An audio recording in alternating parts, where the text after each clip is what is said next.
অতিবৃষ্টি ও ভারত থেকে নেমে আসা পানিতে ভেঙে গেছে কুমিল্লা গোমতী নদীর প্রতিরক্ষা বাঁধ। বৃহস্পতিবার রাত 12:15টার দিকে জেলার বুড়িচং উপজেলার 16 নং ইউনিয়নের বুরবুরিয়া নামক স্থান দিয়ে বাঁধটি ভেঙে লোকালয়ে পানি ঢুকতে থাকে। বাঁধের অন্তত 300 ফুট ভেঙে গেছে। 27 বছরের রেকর্ড ভঙ্গ করে বিপদসীমার 120 সেন্টিমিটার উপর দিয়ে অতিক্রম করছে গোমতী নদীর পানি।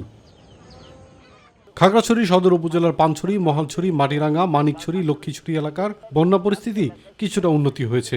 অধিকাংশ নিচু এলাকার পানি সরে গেছে। তবে জেলার দিঘিনালা উপজেলায় এখনও পানিবন্দী হয়ে আছে কয়েক হাজার পরিবার। জেলার রামগড় উপজেলার কিছু নিচু অংশে পানি জমে আছে। দীর্ঘ 8 দিন পর রোদের দেখা মিলেছে নোয়াখালীতে। পানিবন্দী আছেন 20 লাখ মানুষ। সকালে সুবর্ণচর সহ জেলার বিভিন্ন স্থানে সূর্যের দেখা মেলে। গত 16 আগস্ট থেকে টানা বৃষ্টিপাত হচ্ছে। প্রায় 4 শতাধিক আশ্রয়কেন্দ্রে ঠাঁই নিয়েছেন 40,000-এরও বেশি মানুষ। কক্সবাজারের 9 উপজেলার বন্যায় 2 শতাধিক গ্রাম প্লাবিত হয়েছে।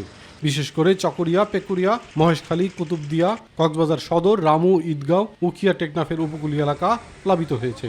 রামুতে বন্যার পানিতে ডুবে 2 জনের মৃত্যুর খবর পাওয়া গেছে। গত কয়েকদিনে ভারী বৃষ্টি ও ভারত থেকে নেমে আসার ঢলে তৃতীয় দফা বন্যার কবলে পড়েছে মৌলভীবাজারের সীমান্তবর্তী জুড়ি উপজেলা। এ পর্যন্ত উপজেলার প্রায় 32,000 মানুষ পানিবন্দী হয়ে জনজীবন বিপর্যস্ত হয়ে পড়েছে। এছাড়া 40 হেক্টর কৃষি জমি পানিতে তলিয়ে যাওয়ায় উৎকণ্ঠায় দিন পার করছেন কৃষকরা। টানা বর্ষণ ও মেঘনা নদীর অতিরিক্ত জোয়ারের পানি ঢুকে লক্ষ্মীপুরের প্রায় 6 লাখ মানুষ পানিবন্দী হয়ে পড়েছে। লক্ষ্মীপুর সদর, রামগতি, কমলনগর, রায়পুর ও রামগঞ্জের সর্বত্র জলাবদ্ধতা সৃষ্টি হয়েছে।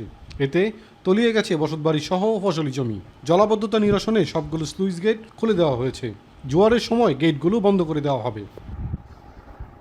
ইলিয়াস কমল, মাই টিভি।